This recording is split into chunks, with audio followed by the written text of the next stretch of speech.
దేవునికి స్తోత్రం కలుగును గాక. ఈరోజు దేవుని వాగ్దానం శుభకర్తనంలో వీళ్ళందరినీ కూడా ప్రేమపూర్వకంగా ఆహ్వానిస్తా ఉన్నాము. నేటి లేఖన భాగము సామెతల గ్రంథము 2వ అధ్యాయము 11వ వచనము. బుద్ధి నిన్ను కాపాడును, వివేచన నీకు కావలి కాయును. దేవునికి స్తోత్రం కలుగును గాక. ప్రియ దైవజనమా, ఈ ఉదయకాల సమయంలో పరిశుద్ధాత్మ ఒకసారి మన ధైర్యపరుస్తూ బలపరుస్తూ చక్కని మాటలు ఆయన బోధిస్తూ ఉన్నారు. మొదటి మాట ఏమిటంటే, బుద్ధి నిన్ను కాపాడును. మరి దీనికి పై వచనంలో చూసినట్లయితే, నా కుమారుడా అని ఇక అధ్యాయము మొదలవుతుంది. నీవు నా మాటలు అంగీకరించి నా ఆజ్ఞలను నీ యొద్ద దాచుకొన్న ఎడల, జ్ఞానమునకు నీ చెవియగి హృదయపూర్వకంగా వివేచన నభ్యసించిన ఎడల, తెలివికై మొరపెట్టిన ఎడల, వివేచనకై మనవి చేసిన ఎడల, వెండిని వెతికినట్లు దాన్ని వెతికిన ఎడల, దాచుడు ధనము వెతికినట్లు దాన్ని వెతికిన ఎడల, యెహోవా యందు భయభక్తులుగా ఇనుట ఎట్టిదో నీవు గ్రహించదవు, దేవుని గురించిన విజ్ఞానము నీకు లభించును. ఈ మాటలు కూడా ఎందుకు చదవాల్సి వచ్చిందంటే, ఇక బుద్ధి మనల్ని కాపాడుతుంది అని మనం చక్కని లేఖన భాగం మనం చదివి ఉన్నాము. ఈ బుద్ధి మనకెక్కంచెలు వస్తుందంటే దేవుని యందు భయము భక్తి కలిగి ఉండడం వలన వస్తుంది.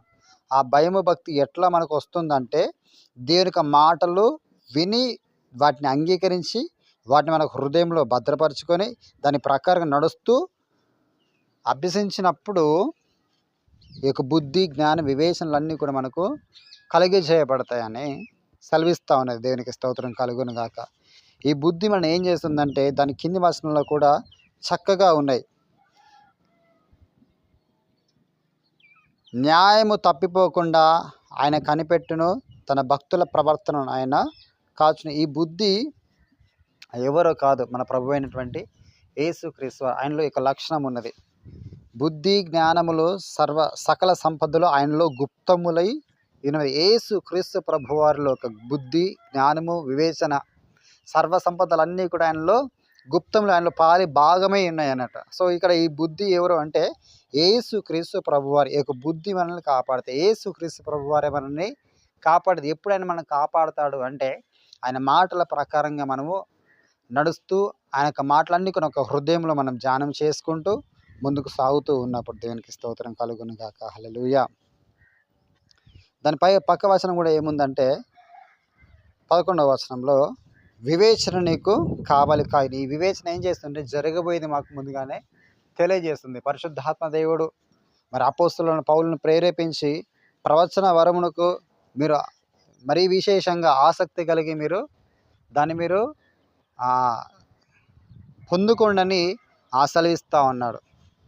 దేని కొరకు పొందుకోవాలంటే, సంఘ అభివృద్ధి కొరకు, సంఘ క్షేమం కొరకు, దేని యొక్క ప్రణాళిక తెలియజేసే విధముగా సంఘం బలపరచబడుటకు, విశ్వాసులు కట్టబడుటకు ఇక మాటలు సెలవిస్తూ ఉన్నాడు. అపోస్తలుల పౌలును దేవుడు నిలవబెట్టుకొని ఈ వివేచన కూడా ఆ రీతిగానే జరగబోయేది మనకు ముందుగా తెలియజేస్తుంది. ఒక మానవుని హృదయంలో ఏదైతే ఉందో, తన అంతరంగము ఏందో, ఏదైతే తాను యోచన చేస్తూ ఉన్నాడో అది బయట తెలియజేసేటిదే ఇక వివేచన. ఈ వివేచన ఇక బుద్ధి మనకు తోడుగా ఉన్నప్పుడు ఏం చేస్తుందంటే, ఎదుటి యొక్క శత్రువులు మనం పతనం చేయాలనుకున్నప్పుడు, ఎదుటి యొక్క శత్రువు మనం నాశనం చేయాలనుకున్నప్పుడు ఇక బుద్ధి, ఈ వివేచన మనల్ని కాపాడుతుందంట. దేవునికి స్తోత్రం కలుగును గాక. ఈ బుద్ధి వివేచన మనకి ఎట్లా వస్తుందంటే, ఆయన మాటలు విని దాని ప్రకారంగా జీవిస్తూ, దాన్ని మనం ధ్యానం చేసుకుంటూ అభ్యసిస్తూ దాని ప్రకారం నడుస్తున్న ప్రకారము మనకు అనుగ్రహించబడుతుంది. కాబట్టి ప్రియ దైవజనమా, ఈ యొక్క భూలోకంలో ఏ ఒక్కరు ఎప్పుడు మనకు హాని చేస్తారో, ఎప్పుడు మన పక్షాన వారు ఉంటారు, ఎప్పుడు మన పక్షంగా ఉండరు, ఎప్పుడు మేలు చేస్తారు, ఎప్పుడు కీడు చేస్తారు, ఎప్పుడు మనం ఏ గుంటలో పడిపోతామో, మనకు మేలు అనుకున్నది కీడుగా ఎప్పుడు మార్చివేయబడుతుందో మనం ఏ ఒక్కరు గ్రహించలేము. కాబట్టి ఈరోజు మనల్ని కాపాడేది ఏంటంటే బుద్ధి ఇక వివేచన. ఈ బుద్ధి వివేచన ఎక్కడ ఉన్నాయంటే, ప్రభువైన యేసుక్రీస్తు వారిలో ఉన్నవి. కాబట్టి ఈరోజు ఆయన వెంబడిస్తున్న నీకు ఇక బుద్ధి ఇక వివేచన నీకు తోడుగా ఉండి నిన్ను నిత్యంగా కాపాడును గాక, నిన్ను నిత్యంగా అభివృద్ధిని నడిపించును గాక. నీకు వ్యతిరేకమైన ప్రతి క్రియను, ప్రతి కార్యములన్నీ కూడా ప్రభువు నీకు బయలుపరిచి, నీకు ముందుగానే ఆయన తెలియజేసి చక్కని మార్గంలో నడిపించడానికి ఈరోజు నీకు ఈ మాటలు బోధిస్తుండగా. ప్రియ దైవజనమా, ఈ 2024 సంవత్సరంలో మనం ఎంతైతే కోల్పోయి ఉన్నామో, అజ్ఞానంగా ఉండి, బుద్ధిహీనులుగా ఉండి, వివేచన లేని వారముగా ఉండి, ప్రభు యొక్క వాక్యాన్ని అనుసరించి నడుచుకోనక ఎన్నైతే మనం వ్యతిరేకతలు అనుభవించున్నామో, ఎన్నెన్ని ప్రయత్నాలను చేసి ఇబ్బందులు పడ్డామో, నష్టపోయి ఉన్నామో, ఫెయిల్యూర్ అయిపోయి ఉన్నామో, ఈ ఈ 2025లో ఆ రీతిగా కాకున్నట్లుగా ఈ డిసెంబర్ చివరి మాసంలో ప్రభు మనల్ని ప్రేరేపిస్తూ చక్కగా మాట్లాడుతూ ఉన్నాడు.